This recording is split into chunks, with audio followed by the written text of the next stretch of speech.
Hey everyone, I'm Todd Wayne along with Ronnie Heelan. Thank you for tuning in for another episode of Paranomaly Podcast, home for all things paranormal supernatural. On this episode of Paranomaly Podcast, we'll be talking with Brandon Alvis. Now, Brandon not only has 18 years of experience as a paranormal investigator, he's been a filmmaker since 2009. And he's worked with Science Channel, Discovery, A&E, ABC, CBS, and Fox. Now, his documentary, Cemetery Park, was an official selection of the Santa Barbara Film Festival. Now, Alvis is the founder of the American Paranormal Research Association, which has captured some of the field's most stunning finds. So grab yourself a drink and a snack. Turn the lights off on the way back. Find yourself a nice comfy spot and enjoy this episode of Paranomaly. Stay with us, folks.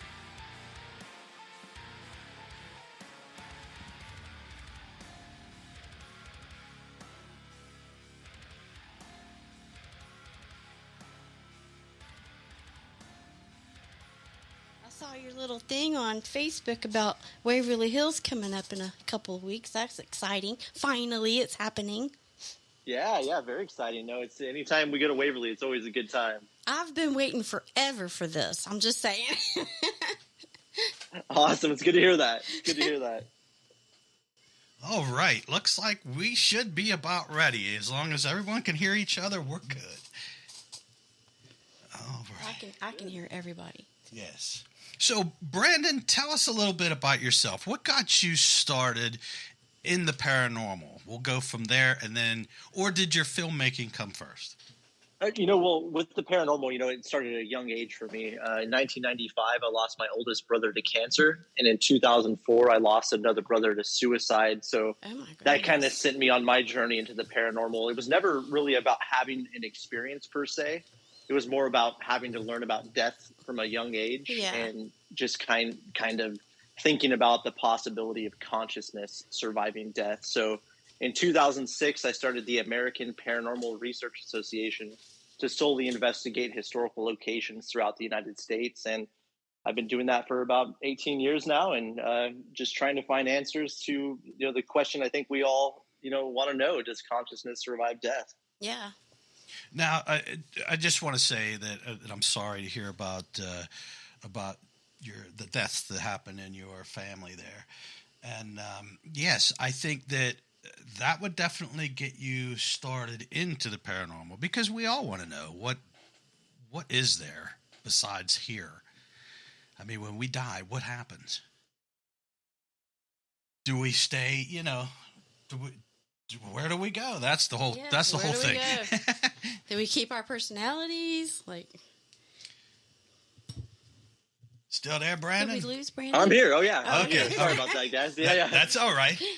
No, I'm right there with you. That's the big question. Like I always say, that it's like the great unifier within, not only the paranormal community, but all of us as humans, right? Is, death. And that's one thing we're all going to meet at the end of the day. Yeah. And I think that no matter what walk of life you come from, no matter what your belief system is, we all have to contemplate what that next big step is. And I always say, when it comes to the paranormal and the, research of it and the investigative type of stuff, I think the next big step within science is exploring the possibility of life after death. And, we've explored space to an extent, we've explored the ocean to an extent, but I think that next big push in the next 100 years is going to be consciousness surviving death, and the possibility of that being, a strong possibility. Yes. Yeah, absolutely. So now, how long have you been investigating paranormal? 18 years. 18 years. So now, what made you decide that you would like to document what you find during the paranormal investigation? Well, to me, it wasn't about my own self-gratification or finding just answers for myself. It was about the fact that if this phenomena is truly taking place, the only way we're going to be able to verify that is by quantifiable data and documenting that process.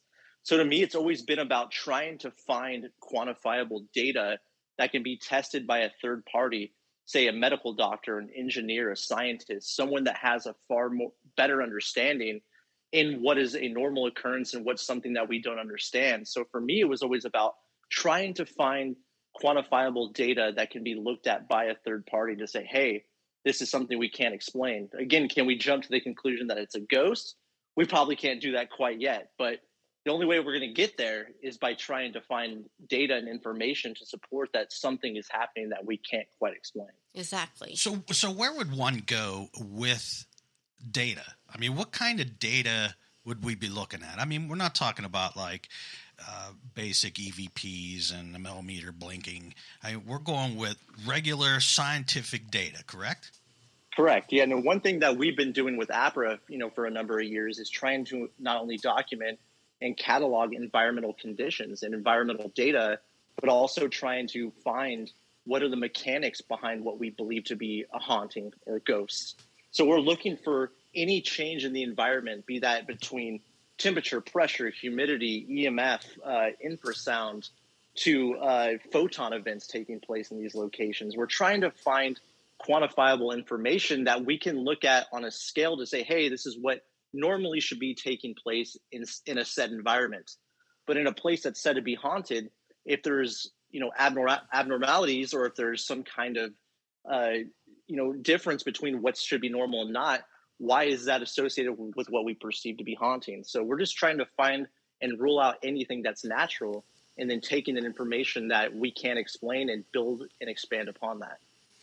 Right. And I mean, because and I've had this kind of theory for the longest time that we could be investigating and our meters could be going crazy, but that could be from a solar flare 7 hours ago. Absolutely. Exactly. That's the type of information and data that we need to take into account within all of our investigations, which is data that's very easily accessible. Just a matter of having someone that's going to be there to be able to, break down those data points and that information to tell you, hey, look, at this exact moment during your investigation at so-and-so number of hours, this happened within the magnetic pole, or this happened with a solar flare, whatever it may be. So it's very important to have people that understand not only the environmental data, but data within itself to say, hey, look, we can rule out all natural explanations, and we do have a true anomaly here. Yes. Yes. And yes, I love that because, what we're dealing with now with different TV shows that I won't mention, or even YouTube stuff now. There's a lot of fakes. There's a lot of, now it's about the likes, the ratings, the followers. The blind believers. Yes, the blind believers, which I hate to say, but that's the truth. If they can't figure it out, it's evil, demonic, or, it's always the book type. I don't want to say book, but it's always the book type of meaning to them. If there's scratches, that means it's demons. Right. You're 100% right. And, that's, been a dangerous path that we've been on for a number of years. I think it would predate a lot of the TV shows, even going back to some of the research from Ed and Lorraine Warren, even not to knock anything they did, because they were true pioneers in bringing what we do into the forefront.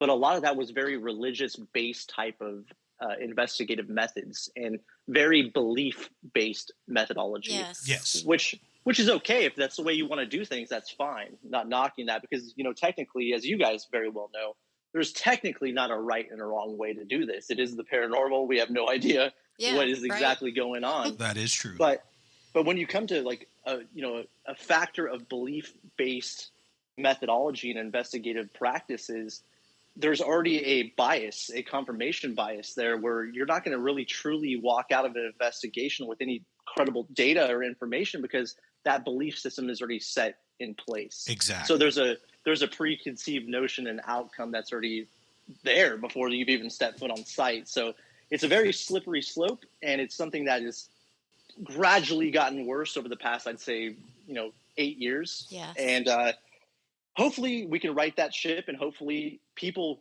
will understand that, the methodology and the understanding of what the possible mechanics of the phenomena is, one, and two, the history of these places, and three, the pure emotional storytelling of these people that came before us and lived and died in these locations Yes. is just as equally as entertaining as running around like a chicken with your head cut off.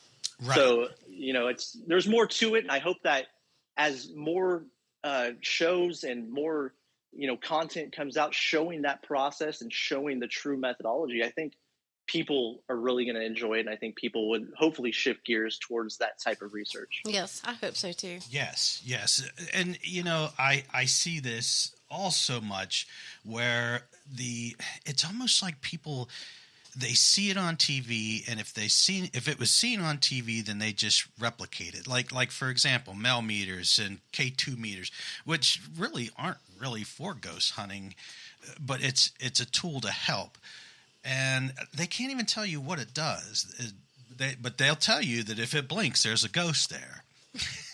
Yeah, exactly. And another thing about those devices, specifically the two you brought up, is that they're not very well shielded in any way, shape, or form. So for instance, we're very lucky to work with Dr. Harry Clore. He's the first person in history to receive 2 PhDs simultaneously in any discipline. Wow. And this guy's That's living impressive.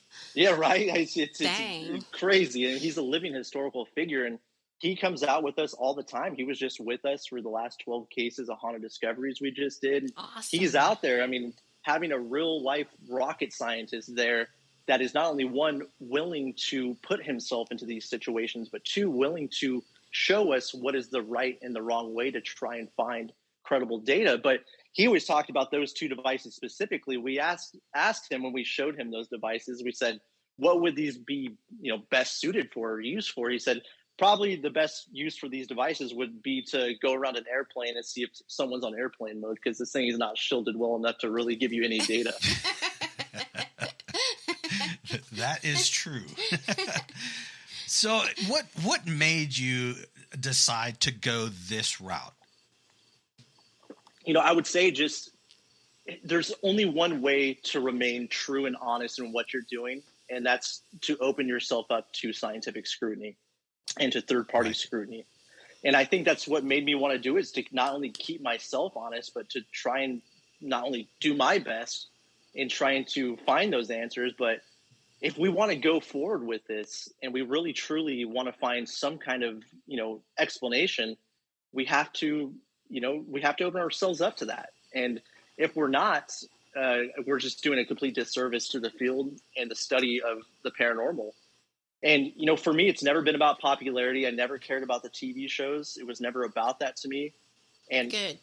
I think that this entire avenue and going that extra step and trying to find quantifiable data rules the popularity out of it, if that makes sense. Yes. So, and I love it. I mean, I have always said that we need to get back into the scientifics of it. You have to use science, logic. You know what I mean? You can't. Common sense is a big one.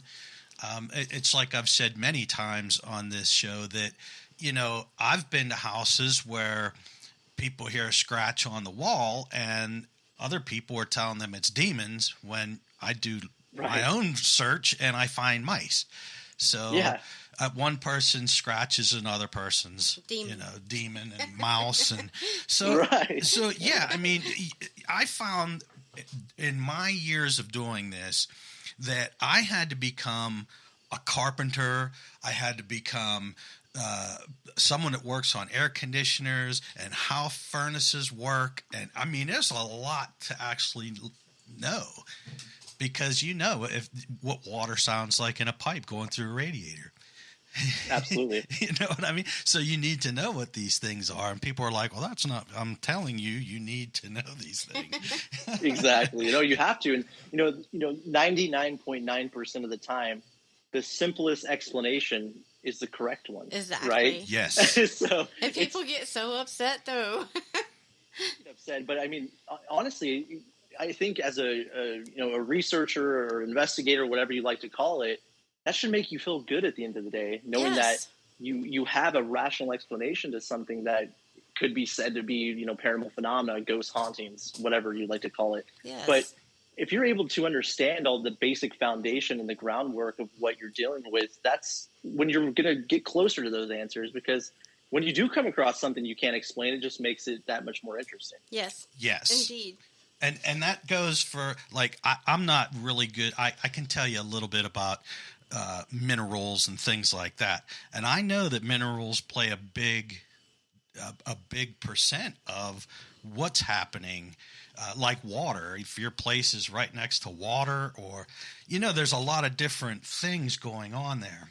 So unfortunately, I don't know a ton about minerals and rocks and things like that, limestones and, but, yes, at least having the knowledge, the basic knowledges can get you definitely straightened around.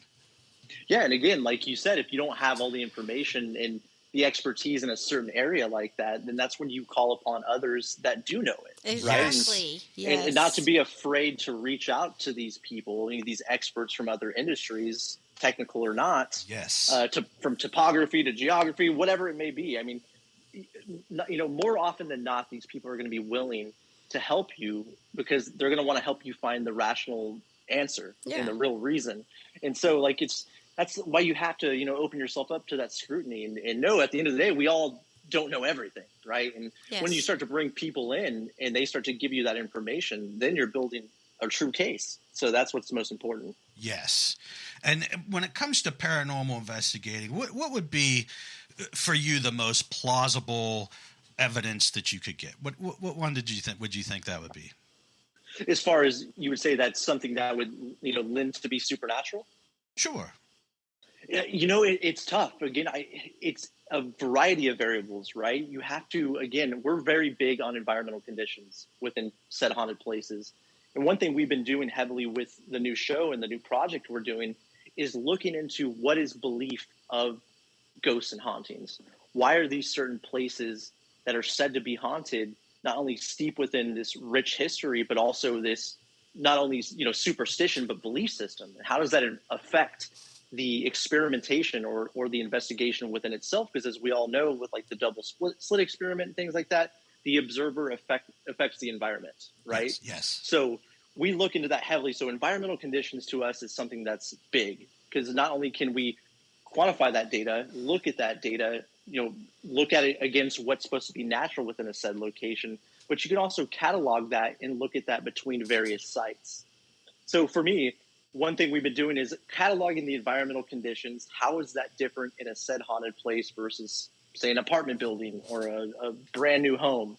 And we've also been testing what we call the paranormal photon theory and using the EMCCD camera, which is an electron multiplying camera.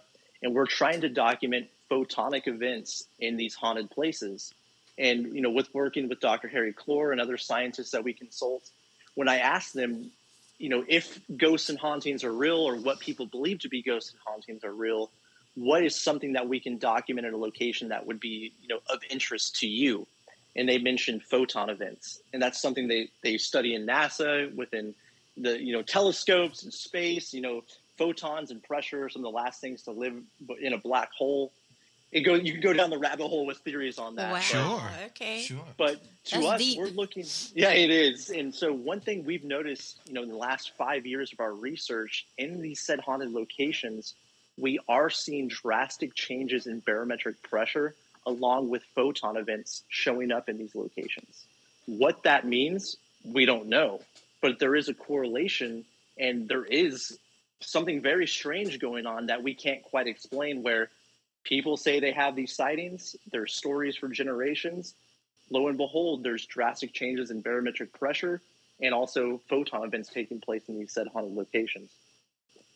Yes, and I love that. That's great that everything's trying to be broke down. Yes, anyway. That's awesome. And it kind of, to me, it stems into, like, you have to go a little bit farther than ghosts and hauntings too, because of thought forms. Yep, I was just about to bring that up. And yep. We've talked to some pretty big people about thought forms and how they can be created at any place, and why doing research on the history and what's real, what stories are real. Yeah. Because and what's been made up. Yeah, because you go to a big place like Penhurst or something, and people are spinning these different stories, and people are believing them, and after a while, now you got a legitimate entity running around. Absolutely. I mean, you think about the Philip experiment. I don't know if you guys are familiar with that or not, but that was an actual experiment ran. I cannot remember the exact university, but they ran an experiment in a house that had no history, excuse me, of paranormal activity or historical documentation of anything negative happening in the location. And they created this story about this boy named Philip that tragically died in this place. And people started to, lo and behold, experience a haunting. Yep. So anyone that's listening to this, check that out. Just go to Google and type in the Philip experiment. It's really interesting. Yeah. But that's also something that we did in Haunted Discoveries as well with our friends from the International Paranormal Research Museum down in Somerset, Kentucky, where they've been working on this idea about thought form manifestation for a long time. Yes. We've been working with the paranormal photon theory, and we all came together at the Bethlehem Academy, and we conducted this huge experiment to where we controlled the environment as much as possible, and we would try and project that thought into the environment about, we're not talking about anything ghostly, we're not talking about anything spooky, and nothing was happening. As soon as we started talking about these ghost stories, all of a sudden we started collecting data.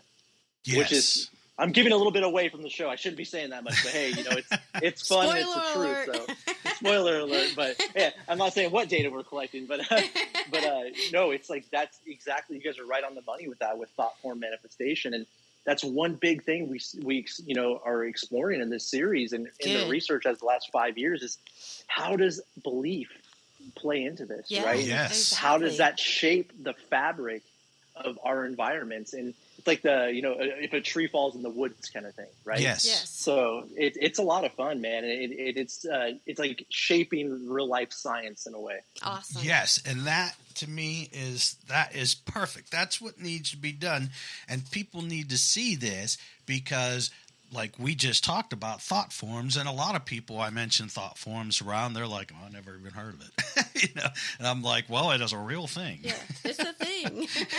Absolutely, and that's something Mustafa and I have talked about for a number of years, and we kind of refer to that as a pseudo haunting, right? Yes. Where it's something that's being created through our own reality, and it's very fascinating stuff, but. It's one thing to talk about it and theorize about it, but it's another thing to try and get into an environment and document. Yes. And that's something that we did on multiple cases, and especially in season 1 with Haunted Discoveries. The second episode is the craziest example of thought form manifestation I've ever seen. 1 and 2, we literally documented exactly what people have been claiming to be seeing for over 100 years. And there's no historical fact or documentation to support it in any way, shape, or form. Oh my God! I can't wait. I just can't wait to see these shows. Yes. See, this is the shows that get me excited. Yeah, you can me mention too. any number of shows, and I'll be like, okay. But this one, I am so excited to see. I just we talked to Kevin, and such a nice guy, and he was telling us about different things too, not giving anything away so that we was all keeping it secret. But man, just the thought process that you guys put into all this, it's incredible. It's impressive, yes, really. Yes. I'm so happy that somebody's finally out there doing that, taking it to a new level, really. It's been a lot of fun, and that's another thing for us too is, everyone has their different, belief system within the paranormal community and within this space. And we're always willing to bring in others with other belief systems, right? So like we're talking about episode 2 again with this whole thought form manifestation experiment that we did, is we brought in an Espiritismo, like this woman that's practices Orisha, and she's very much into the spiritual side of things. And so we brought her in to do her thing, and we just tried to document the environment around her. So that's another thing that we've done in this new series too, is explore other avenues of this type of research, but also do it from our side where we allow them the space to do their work, but we document the environment and try to scientifically find data around them. So it's been a lot of fun. Heck yeah. So what, let me ask you this. We all have EVPs and heard them. And I mean, sometimes you didn't even have to record them and you hear it out of your ears. Now, to me, I find EVPs to be the most credible of Mm-hmm. of the paranormal. What do I want to say? Not evidence, but I find it most plausible. And what's your thoughts on EVPs? I mean, because where does the voice come from? Right. No, it's fascinating. You know, I was very lucky, very early on into investigating the paranormal. I was lucky enough to work with an engineer from NASA for a number of years. And he taught me everything I needed to know when it came to acoustics and sound and EVP. And I was very lucky to sit in with him where I would do recordings at this location called Heritage Junction Park in Santa Clarita, California, where he was a volunteer there. And they gave me full access to 9 historical buildings on that property. And it was just like my paranormal fun ground for years. Yeah. Right? Where they would give me keys and I would stay there all night with myself and another investigator, sometimes by myself. I would be there for hours and hours on end, days even at times, where I was going through these historic buildings trying to document evidence.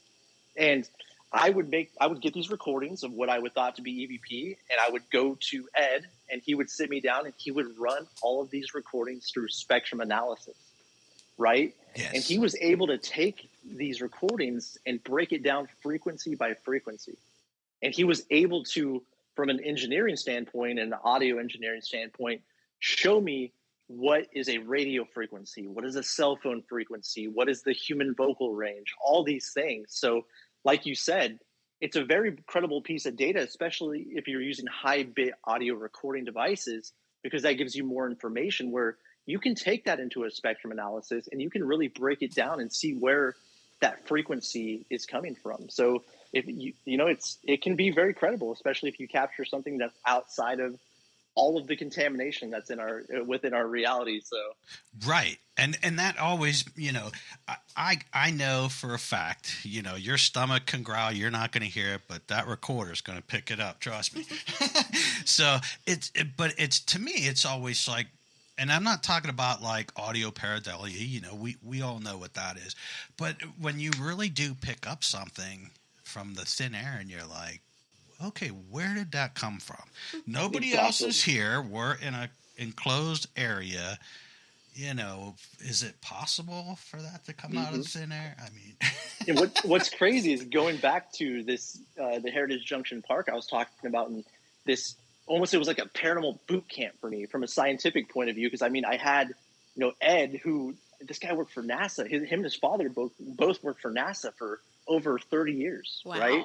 And they were willing to just let me run through there because they were curious as well because they've heard all the stories, but they knew I was very enthusiastic. I was in my early 20s, and they were just like, here, go have fun, just go do it, find stuff. And I ended up capturing something that not only blew his mind, but blew the Historical Society's mind, because it was a piece of historical information tied to this audio clip that they never told me. Now, what's interesting, so there was a train station on the property that so all the buildings were moved from other sites to this park, which is now, like, they call it a historical park. So people go through in the daytime, they'll visit the train station and the schoolhouse and the ranch house and all these really beautiful historical buildings. So this train station that they moved, they ended up setting it right next to an Amtrak train track that does go past the property. So, I mean, it looks great visually as far as like a representation of where the train station would have been in its original location. Yeah. But I was up there with a recorder around 2:45, 3 a.m., myself, another investigator. The entire property is chained and locked. No one's there. And all of a sudden, an Amtrak train starts to pass. So you start to hear the bells going off, you hear the train horn, all that stuff. And as the train gets closer, clear as a bell, and you can find it online if you go to my website. But you hear a woman with a British accent, louder than the train, mind you, say, "Will that be on the train?" Oh, wow. So no context. Like, there was no dialogue happening because, like, it was so loud and the train station's rattling. Because, I mean, this train's just chugging along, going right past. Yeah. You could even hear yourself talk out loud if you were trying to talk to someone right next to you. And so I take this to Ed. He puts it through a spectrum analysis. Has no explanation to where it's coming from, one. And two, when I showed that to the Historical Society, they freaked out because they didn't tell me that in the late 1800s, a man named J.H. Tolfree and his wife ran the train station, the upper quarters as a hotel, and then the bottom quarters as like a restaurant, like an eatery. Yeah. And now, here's the crazy thing: is that J.H. Tolfree and his wife were from England. Oh, wow. Okay. So that's awesome. It was, so like what was really cool about that moment was like, one, we were able to verify that through Ed putting it through spectrum analysis and couldn't find an explanation, but the Historical Society knew there was no fakery going on because we don't know that we're not privy to that information. Yeah, you didn't know. Right, you didn't know. Yeah, so it was Heck amazing. yeah. Really cool stuff. Yeah, I like stuff. that. That's awesome. Yes. I cannot wait for this show. Yeah, and that definitely, that tells you that, you know, you're on to something, because where did the voice come from? And it gave you something that someone could verify and say, oh, you know what? This is interesting because we have this story and this is of what it is. Wow. That's awesome. Yes. Heck yeah. So what do you think that's going to happen on down the line? Where do you want to see the paranormal community go? I would like to see more involvement from, experts from technical industries, right? Medical doctors, scientists, engineers, which we're seeing more of that now. It's starting to already happen. I would like to see people interested in this subject lean into experts more, right? To people that have a knowledge base about what is something that's natural and not. I think MUFON is a really great example of how organizations should be ran. Yes. Right? Yeah. And I think that the ghosts and hauntings world needs more of that type of structure. Yes, and hopefully. That's what I would hope. So, I mean, when it comes specifically to ghosts and hauntings, I would like to see more involvement from academia and experts from other technical industries that are, willing to show us what is right and what is wrong, how we conduct ourselves, and what is basically the principles of scientific methodology. And I hope people are willing to open themselves up to that and leave their belief system at the door and just go into the unknown and try and find rational explanations for what's happening. Yes, because in my opinion, I do not feel that within any time soon we're going to be able to definitively say, hey, yes, this is a ghost or evil entity or something. I just don't think we're even that close to figuring it out, because like you said, most of it is belief, most of it is also an experience. If you and I go to a haunted house, maybe I might be scared to death and you'd be laughing walking through it. So it is an experience. So I can go there and say, man, that was the scariest thing ever. And you could be like, yeah, whatever. It wasn't nothing.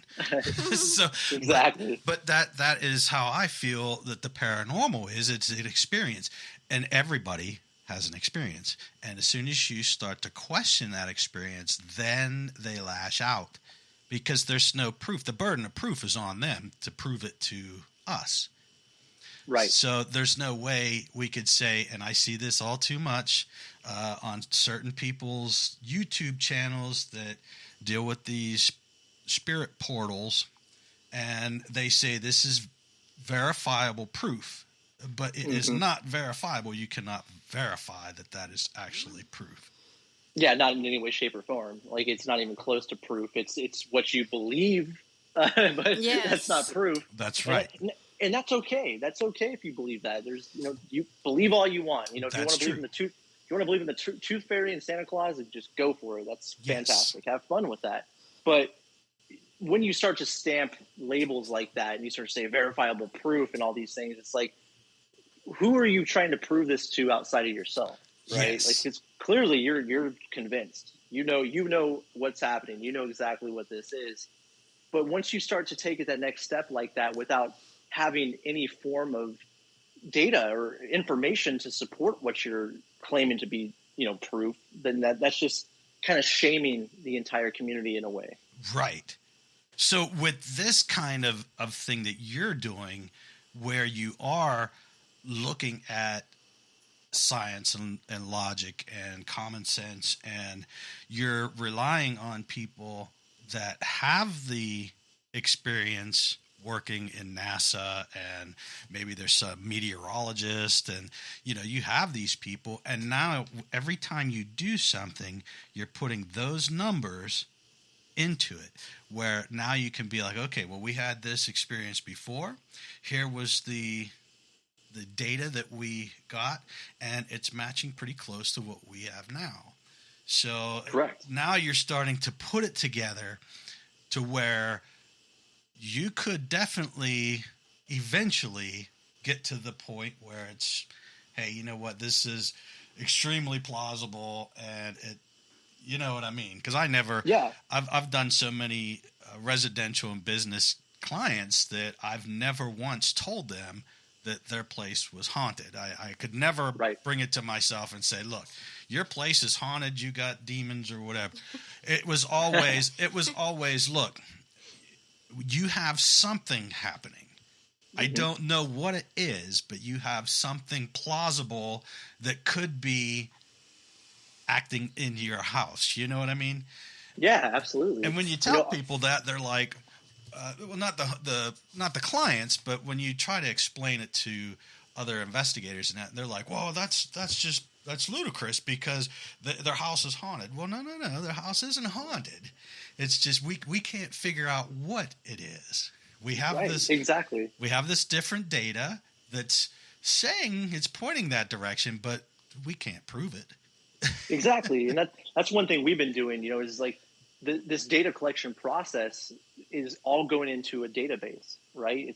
We have spreadsheets upon spreadsheets of environmental information and data, all time-stamped, all coded, all put into a very specific format, to where our ultimate goal, with repeatability, that's when the big question, whenever you start to talk about science within the paranormal, well, you can't repeat your results.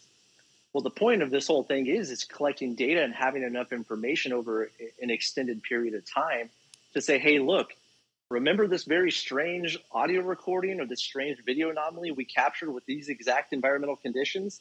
Well, guess what? It happened again in California and it happened in Kentucky. Yes. The point is once you start to see that data set and all of a sudden all of those numbers and all of that environmental data points start to add up, can you predict an event? That's what we're trying to do. So right.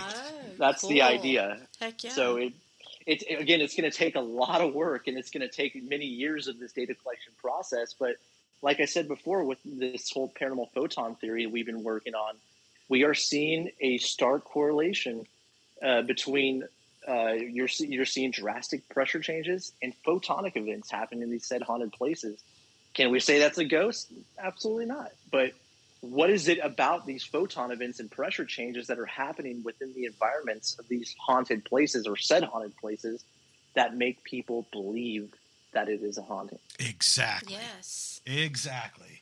See, this gets me excited. Perfect. Yes. I love nerd talk. Man. Nerd talk's fun. It's I could go on and on with, talking to guests and it's all good. But when I start talking to people like you that's getting into it with, scientific stuff, I really get excited.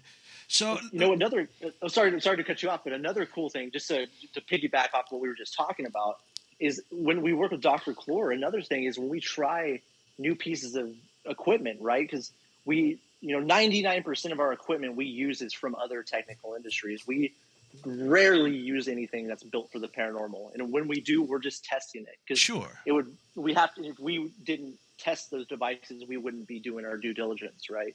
That's very true.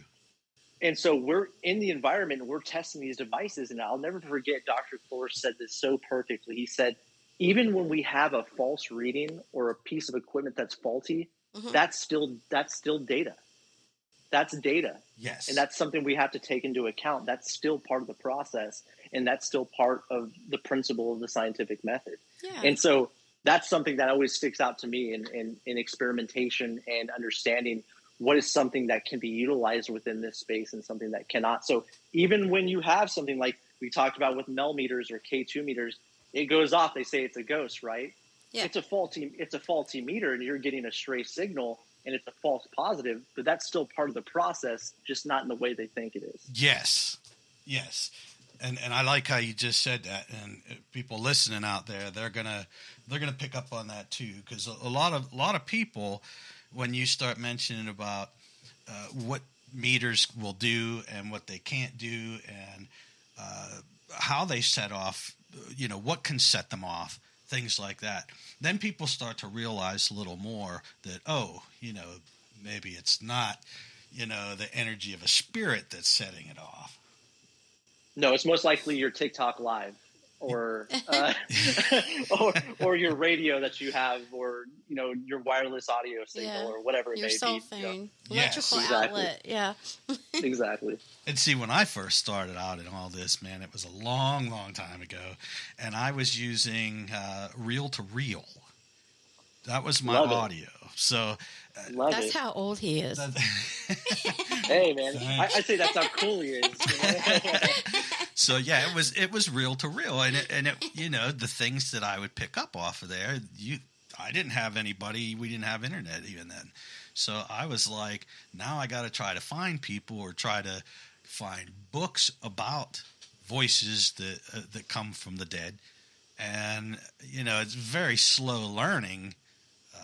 When you're there, I mean, when the internet came out, I was like, oh, this is good. Now I can start looking up some how things really work and what's making these sounds, and the equipment as well. It depends on what you use to analyze your EVPs with. There's a different, I can use Sony stuff. Someone can use Audacity. Right. So, Exactly. You're going to get out of it exactly what you put into it. So, but yes, and I was gonna ask you the data collection. Now, you work with big people from NASA, things like that. So, what would the normal investigator? What would their stuff entail? Like, where would they get the forms for these different things, and how would they enter it? Would you know anything about that? Well, what I always say, and this is a very good example of it, is the EDI Plus. I'm sure you guys are familiar with that piece of equipment, right? Yes. It is a data logger, right? A very well-built data logger, and built by very smart engineers out of Texas who really weren't ghost people per se that made this device, and it's now a ghost device, and it's labeled as a ghost device. But that, to me, I always say, for just like, the paratourists or the investigators out there, hobbyists, whatever you want to call it, that is the Swiss Army knife of any paranormal device you can get your hands on, because not only are you able to record and log all of the information, but you're getting pressure, humidity, temperature, EMF, and all of that's being logged onto an SD card that you can take from the entirety of your investigation and keep that data and graph that data and chart that data. So that's a way to start, and that's a way to really get into the mindset of that data collection process, and understanding that not only are you able to log and record all this information, but you can store that and log that and cross-reference that between all your investigations. I always say that's a really great place to start. Yeah, that's awesome. I wonder if there is a website or something out there that actually you can upload your data in, and now it's taking from everybody. Wonder if that's out there. It should be. It's not out there. It should be. And again, I always go back to what MUFON does with their case reports, and they're very strict about the way they go about their cases, right? Yes. So that would be the way to start, where you have a kind of a MUFON-esque type of structure, which is something I've wanted to do for many years with APRA, the American Paranormal Research Association, is where you have groups that are designated as part of the American Paranormal Research Association. They have to follow a strict protocol and guidelines and ethics and standards with the investigations and the way they conduct it, but you would have to upload all of that data and information from each investigation. And then that's when you start a national or worldwide database where you can go in, especially with the emergence of AI, and you could just type in, this is what the barometric pressure was at 2:30 a.m. at this coordinates, boom, and you click it and see what happened somewhere else. Yeah. And Yes. that's where you start to understand that's where we get closer to predicting events. What that event is it a ghost that's going to be the ghost of Mary that shows up and stands on the staircase? Probably not. But if we could predict something's going to happen that we can't explain, that's where we start getting a lot further. And that's where it becomes very interesting. Yes. Yes. Sure. Yeah, absolutely. Because I mean, I know that, and I have started looking at stuff that happened when I would write down my time. So if my time was 3:20 in the morning, and at that exact time, the meter went off. Now I go and I search up solar flares and when one hit, and if it's approximate, then I can say, okay, well this is a very good, especially if the millimeter was like full bore. That's a very good possibility that it could have been a solar flare. So I would love to see some kind of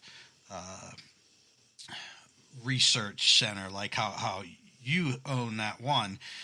If you did something like that on down the line, I think that would be fantastic. Yeah, that would be ideal. I mean, I think that should be the common goal of all paranormal research. I mean, as far as if you want to advance the study in the field, yes. Right? If that's what you want to do, I think that should be a common goal between everybody, and hopefully, enough people can come together and put their minds together and make it a possibility. I think it would be, that next big step that the ghost and haunting space really needs. Yes. Yeah, the next level. That's right. Basically. Because my thought process is this. I mean, unless you rent the whole thing and you do it for, a weekend, you're never going to know, like, Waverly or Penhurst. I mean, you would have to rent the whole darn thing so that you know where everybody is. It's got to be a controlled thing. Yes. Yeah. Because if you're there with a team of 13, 14 people, you're going to be stepping over. Your stuff's going to, because like sound travels. So if someone's on the 4th floor and someone's on the 2nd, someone sneezes, you're going to, yes. So, and I always try to say it, and I know that like these Paracon things I know that they're fun and people want to enjoy it, but a lot of people are trying to make their careers off of those, and you can't, because trying to get the exact data, it would be almost impossible unless you'd rent the whole place out for, who knows, a week, just to get your baselines and all that. You got to be making some good money to do that too. Just saying. But I mean, you can, if you're going in there and you're trying to get baselines and stuff, and some of the places I'm sure that you've went to, you can use that as a starting point. Sure, yeah, you can. But again, like you mentioned, controlling the environment, that's a huge thing, right? Again, you can only control it so much, but what you can do is cut down on contamination, right? So smaller groups, isolation, putting people in specific scenarios, trying to collect certain data sets, that's important. So you just don't have a bunch of people tromping through a building just, waiting for a bunch of lights to flash. That's or whatever, right. Yeah. You need to have a set goal in what you're trying to accomplish. And that's one thing we do very well with APRA, and we've done I think we've done very well. Again, it's up to the public to say their opinion about it too. But we have a very specific thing we're trying to accomplish. And each team that we send out to go do this has a goal, and they're out there to try and capture a certain data set and just try and build upon the database. And again, like we talked about earlier with what Dr. Floor said, even a false positive or even a malfunction of a piece of equipment, that's still information, that's still data, and that's still part of the process. Absolutely. Now, your research association, is that the web, or is that Facebook, or is that both, or? It's all, we got it all. It's on all of it. It's we don't post a lot from there since Ghost Hunters. Since I did Ghost Hunters with Mustafa, and we haven't posted as much on there. But once Haunted Discovery's back out is out and out there, we'll have a lot more interaction going on that with Facebook, Twitter, Instagram, all the goofy, fun social media stuff. So awesome. And where are we going to be able to stream Haunted Discoveries? Yeah, I was just I know that it's going to be on station in Canada, but what about us folks here in the U.S.? The U.S. stuff's coming very soon. We are in the works with that. It's taking place. It's fantastic.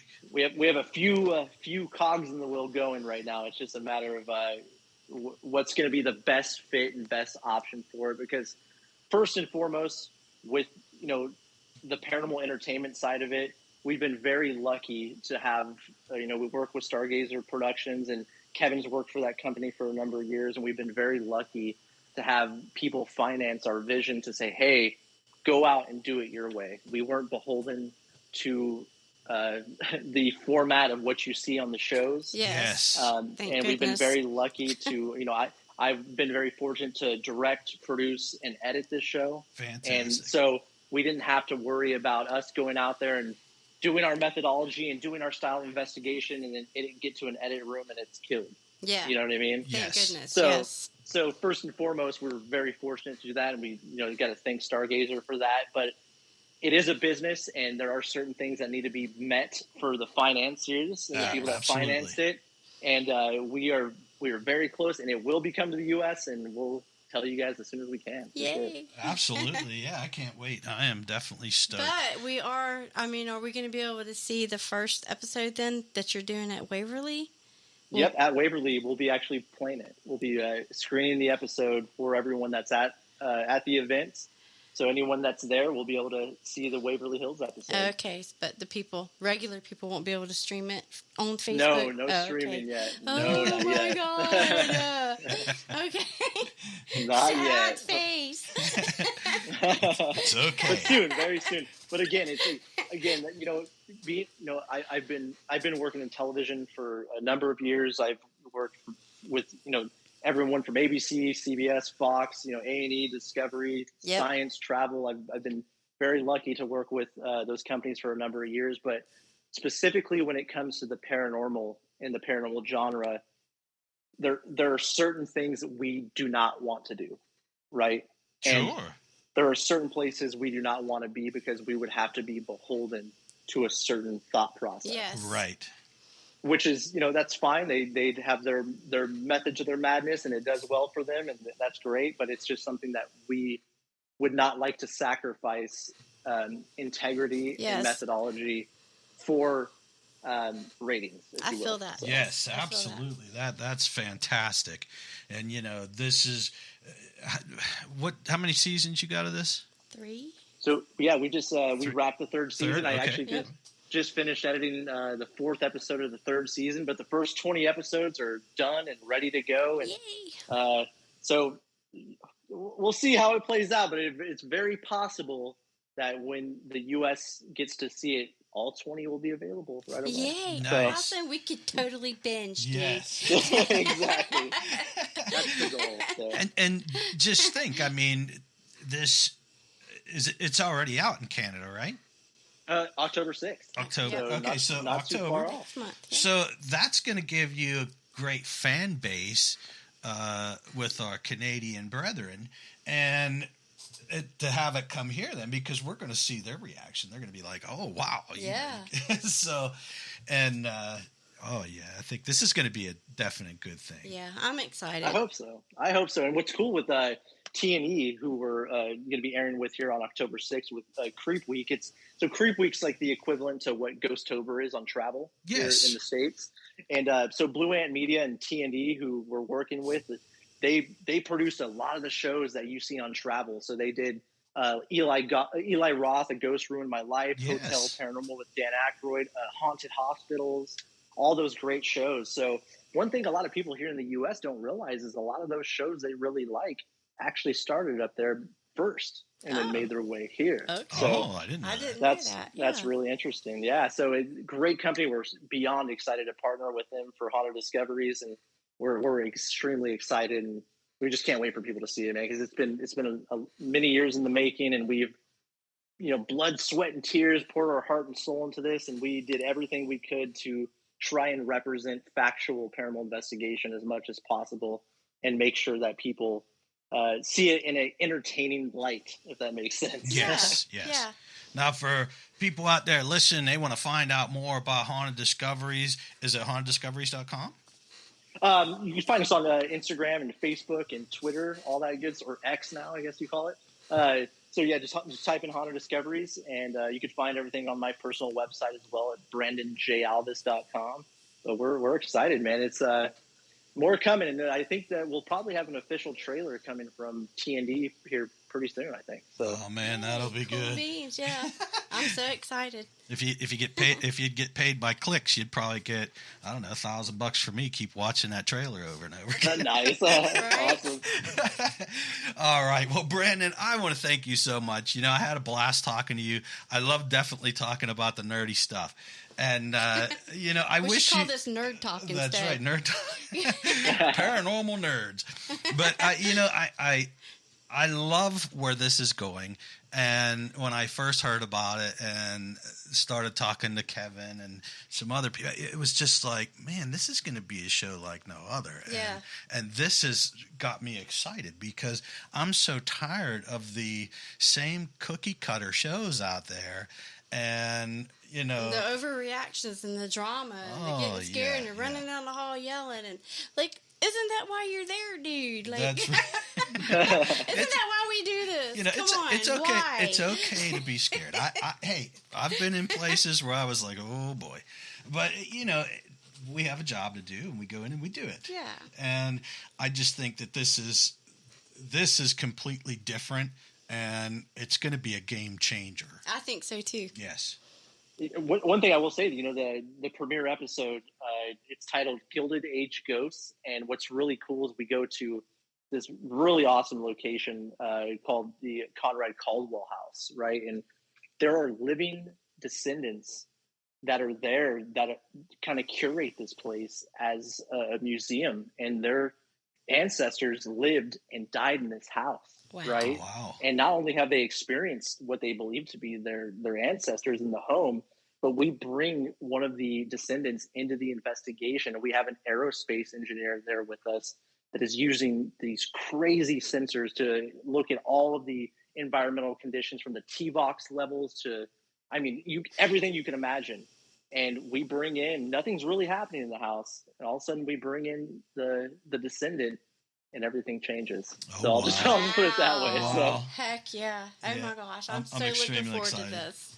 But yes, thank you so much for being on, and it was definitely so fun having this conversation. Yeah. I'm definitely excited.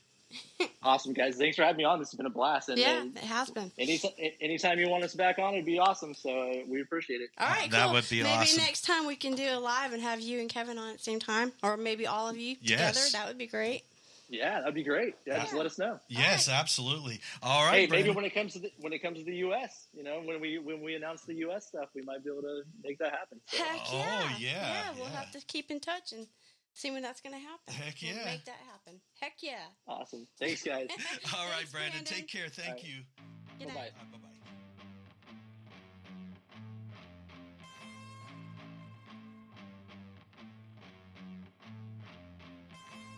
Hey, thanks for tuning in with us tonight, and I hope you enjoyed this episode. Please make sure to like, subscribe, and follow to receive notifications when new content from Paranomaly Podcast is made available. If you believe you have something paranormal happening in your home or business, or you believe you may have witnessed a UFO or UAP, please send us your story, your photos, videos, questions, suggestions, and your comments to paranomalypodcast@gmail.com. You can also visit us at www.paranomalypodcast.com for more content and information, including all our social links.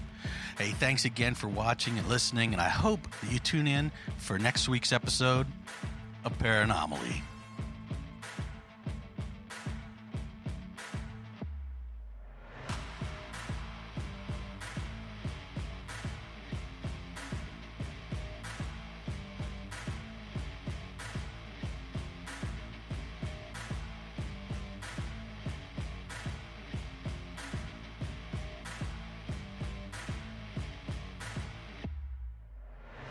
Hey, a word of caution. Paranomaly Podcast and its affiliates or hosts do not verify or check the validity of any person, team, or its members.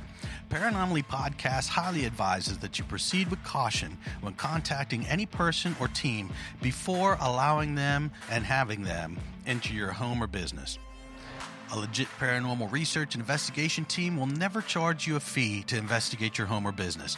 They do, however, accept donations to help further the research and investigations if you so choose to do so. All right, thanks everybody.